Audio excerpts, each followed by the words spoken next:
안녕하세요, 알제트입니다. 2022학년도 수능이 일주일도 채 남지 않았는데요. 노베 학생들의 걱정도 깊어지리라 생각합니다. 노베인 경우 지금 이 순간 성적 올리기가 쉽지 않을 텐데요. 그래도 최저는 맞춰야 대학 가니까 현재로선 할 수 있는 방법이 없다 할지라도 나에게 마지막 카드가 주어진다면 그걸 그냥 버릴 게 아니라 어떻게든 활용을 해봐야겠죠. 고난도 변별 문제를 해석으로 풀 수 없다면, 또 어차피 틀릴 거라면 정답이 될 확률이 조금이라도 높은 번호를 선택하는 것이 분명 더 나은 대안이 될 겁니다. 출제자의 의도와 출제 패턴을 잘 살펴보면 분명 확률이 높은 정답을 선택할 수 있는데요. 그 번호가 뭐냐고요?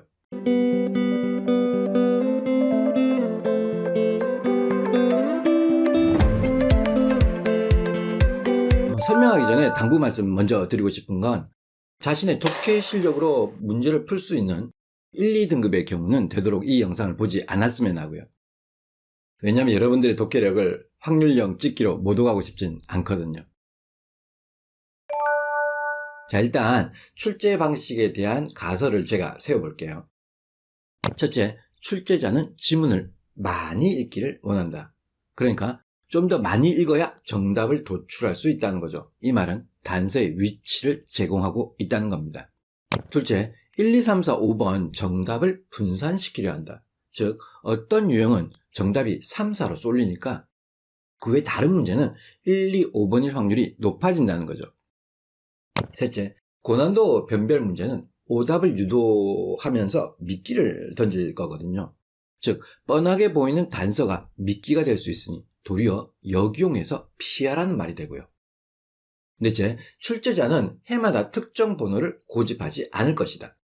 그러니까 전년도와 최근 연도의 출제 패턴을 피하려 들 거라는 거죠. 마지막으로 전 정답을 찍는 방법을 가르쳐 드리는 게 아니라 정답이 될 확률이 높은 쪽으로 방향만 잡아 드린다는 겁니다. 즉, 선택은 여러분들에게 달려 있다는 거죠. 자, 이제 시작해 볼 텐데요. 약간 치밀하게 반모 모드 항공샷으로 진행해 볼게요. 문제는 9월 모의평가를 한번 연습해 볼게. 1번, 목적 문제는 스크립트의 상단부, 특히 두 번째나 세 번째 문장에서 정답을 주기 때문에 빨리 캐치하면 좋겠고, 2번의 경우는 남녀의 반복되는 단어, 소재를 잡아내면 쉽게 구할 수 있을 거고, 3번은 두 사람의 관계, 쉽게 풀릴 거고, 4번 3, 4, 5로 쏠림 현상인 거 다 알지?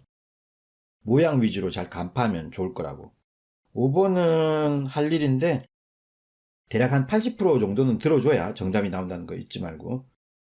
6번 동계산, 이게 문제인데 물가 계할, 물건, 가격, 개수, 할인 순으로 나오기 때문에 이걸 캐치해서 잘 적으라고. 잘 모르겠으면 여기 영상에서 설명을 했으니까 이 영상을 보면서 연습을 좀 약간 해보는 게 좋을 거라고. 7번 이유 역시 한 80% 들어줘야 되겠지. 8번과 9번은 순서대로 읽어 나가기 때문에 약간 번호가 3, 4, 5로 쏠림 현상 있는 거 잊지 말고. 10번은 좀 과한 양쪽을 좀 치는 게 보편적이잖아, 그지? 그 중에 좀 많은 쪽으로 좀 쏠림 현상이 있는 건 분명 맞고. 11번, 12번, 그리고 13번, 14번인데, 우리 수능 영어가 어떤 유형, 그러니까 순삭 같은 경우처럼 3, 4번이 쏠리는 문제가 있잖아. 그러니까 이런 걸 방지하기 위해서 여기 마지막 응답은 보통 1, 2, 5가 상당히 많이 나온다고. 보다시피 1, 2, 5가 굉장히 많이 나오는 패턴을 갖는다고. 좀 헷갈리면 좀 약간 번호를 1, 2, 5 쪽으로 쏠아주면 정답 확률이 높아질 거라고. 15번은 in this situation, 앞문장이 보통 답이잖아. 그러니까 이게 메간이니까 메간 wants to로 출발할 거라고. 메간 wants to 다음만 들으면 똑같은 게 분명 여기에 들어 있을 거라는 거지. 그러니까 요거 잘 모르겠으면 요것도 영상 여기 올려놨으니까 나중에 확인하는 거 잊지 말고. 16번은 좀 상당히 빨리 정답이 나오잖아. 그러니까 요것도 마찬가지 두 번째나 세 번째 문장에서 주제가 나올 거라고. 그 다음에 17번은 껌이니까 그 다음에 한 번만에 푸는 거 잊지 말고, 좀 실력이 되면 로밍을 좀 해주면 분명 좋겠지. 자, 이제는 독해 문제인데 18번 같은 경우는 여기 하단부만 보면 정답이 잘 안 보일 때가 있다고. 그래서 약간 두 번째 문장 정도 한번 봐주고 건너뛰어서 여기 봐주면 보통 답이 바로 떨어진다고. 19번 같은 경우는 하단부 먼저 보면 뒷감정을 먼저 보면 빨리 풀리는 경향이 있다고. I'm back. 내가 돌아왔어. I got it. 이제 감 잡았어. 라는 이 표현으로 보아 confident, 자신감 있는 이겠지. 앞쪽을 확인해 보면 되는 거지. 20번, 21번, 22번, 23번, 24번. 다 주제 유형이잖아, 주제. 주제문이 보통 앞에 첫 문장 맛만 보고 5분의 4지점으로 튀면 되는데, 5분의 4지점으로 튀면 되긴 한데, 만약에 정답이 5분의 4에서 안 보이잖아. 그러면 내려가지 말고 약간 올라가라고. 5분의 4에서 안 보이잖아. 그럼 살짝 올라가라고. 그러면 정답이 살짝 보이게 될 거라고. 자, 그 다음에 도표 문제이지. 도표는 3, 4, 5가 정답 확률이 굉장히 높다는 거 우리 다 알 거야. 그 다음에 내용일치 세 문제잖아. 26, 27, 28. 보통 1번이 안 되기 때문에 건너뛰는 경우가 많고, 또 밑에서 위로 올라오는 애들도 꽤나 있다고. 이 문제는 쉽게 풀 수 있으니까 29문법 문제라고. 이게 복병이긴 한데, 일단 문장이 짧은 건 피해야 된다고. 예를 들어 요거 한 줄이잖아. 얘는 정답 확률 거의 없다고. 근데 얘 같은 경우 하나, 둘, 셋째 줄 정도. 얘는 둘째 줄밖에 안 돼. 두 줄밖에 안 되잖아. 그러니까 9월이 관계대명사였고, 그 다음에 6월이 평행구조니까 이번 수능은 얘를 피해갈 거라고. 그럼 구조문법이 유력해지겠지.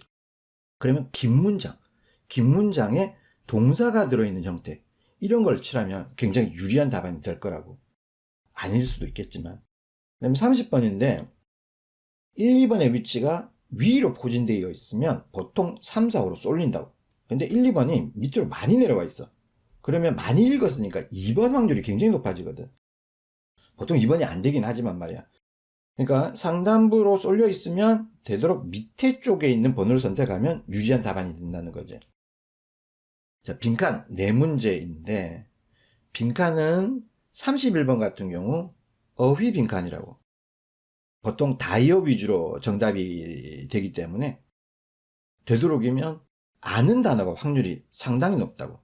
하지만 32번 같은 경우 또는 33, 34 같은 경우는 오답을 굉장히 많이 유도한다고. 왜냐하면 이런 문제들이 변별 문제이고 또 정답률이 37, 그러니까 오답률이 70%대에 유지되는 문제니까 보편적으로 미끼가 있겠지. 즉 많이 나온 단어가 미끼일 수 있다는 거야. 그러니까 되도록 지문에 나오지 않은 단어 위주로 선지를 찍어버리면 굉장히 유리할 수 있다는 거지. 뭐 어떤 단어는 반복될 수 있을 거야. 근데 지나치게 반복된 걸 피해서 그어버리면 정답이 근접할 수 있다는 거지. 그러니까 안 낚이면 된다는 그런 말이 되는 거고. 또 하나 더. 옛날처럼 1, 2번 쏠림 현상이 거의 없어졌다고. 그러니까 번호가 지금 다양하게 지금 잡혀 있는 걸 알 수가 있어. 3, 2, 1, 4. 그러니까 번호 밀기하면 위험할 수 있다는 거 잊지 말고. 35번은 3, 4번 중에서 뭐 하나 선택하면 되겠지. 약간 여기 기준 잡고 벗어난 거요. 잡아내면 문제가 보통 쉽게 풀리거든. 자, 36, 37, 38, 39. 자, 이거 순서 문제라고. 순서 문제, 네 문제인데. 자, 순서 문제는 박스 읽고 나서 B냐 C냐 첫 줄 이어주면 되겠지. A가 답이 될 수도 있지만 보통 B냐 C냐 첫 줄 연결시켜주고 순서를 배열하면 된다고. 포인트는 36번을 풀었어. 근데 정답이 5번이야. 그러면 37번 5번이 아니라고. 피해간다고. 똑같은 배열을 안 준다는 거지. 그러니까 어느 하나를 풀면 정답 확률이 또다시 높아지는 거지. 또 하나 더. 38번과 39번도 마찬가지인데 얘를 풀었어. 얘가 4번이야. 그럼 얘는 4번이 아니다라는 거지. 그러니까 다른 번호로 간다는 거지. 또 하나 더. 39번은 도리어 이런 단서 주는 게 도리어 더 겁난다는 거지. 이게 맞아 보이잖아. 그럼 한 번 더 밀라고. 왜냐하면 39번도 오답률이 거의 70%대를 유지하기 때문에 진짜 위험한 문제라고. 38번은 단서가 잡힌다고. 한데 39번은 도리어 믿기라고. 그래서 한 번은 미는 게 더 효과적인 정답이 될 수 있지. 40번은 역시 그래 반 정도 또는 5분의 4지점 잡아주면 이 뒷부분 연결해주면 정답이 좀 쉽게 도출될 수 있을 거라고. 자, 이제 마지막 페이지인데 41, 42잖아. 지금 요거는 한 문단짜리지만 문단 2개면 보통 첫 줄 조합으로 41번이 풀리는 경향이 좀 있어. 근데 뭐 이번 수능은 잘 모르겠고. 42번이잖아. 자, 보다시피 A하고 B가 상당히 위에 포진되어 있어. 그러면 여기까지 읽고 답을 내게끔 만들어주지는 않을 거라고. 그렇기 때문에 정답은 이쪽으로 쏠리겠지. 그치? 뒤쪽을 좀 더 읽도록 이렇게 만들어버리겠지. 자, 43, 45인데 박스 읽었잖아. 그럼 박스 읽고 나서 C의 첫 줄 아니면 D의 첫 줄로 간다고. 요거는 해석이 쉬우니까 차분히 천천히 해석하면 순서도 잡히고 다른 대상도 분명 찾을 수 있을 거라고. 물론 내용일지도 정확하게 풀 수 있겠지. 자, 이렇게 정리하고 마지막으로 드리고 싶은 말씀은 풀 수 있는 문제는 반드시 정확히 천천히 풀어주시고요. 도무지 안 되겠다 싶은 문제만 확률이 높은 쪽으로 정답을 선택해 보세요. 그리고 여기 영상에서 수능 문제 푸는 순서를 설명해 드렸으니까 꼭 참고해 보시고요. 자, 수능이 얼마 남지 않았는데요. 수능 전까지 건강관리, 멘탈관리 잘 하시고요. 수능날 공포심, 초조함, 날림, 즉 가벼운 답안 선택 등등은 다 버리고요. 난 AI다, 인공지능이다, 난 정답만 선택한다 등등 이런 마음가짐으로 냉정하게 문제를 풀어주세요. 자, 그동안 수고들 많이 하셨고요. 이번 수능 영어뿐만 아니라 다른 과목도 좋은 점수 얻으시길 기원하겠습니다. 또 원하시는 대학에 꼭 합격하시기를 기원하겠습니다.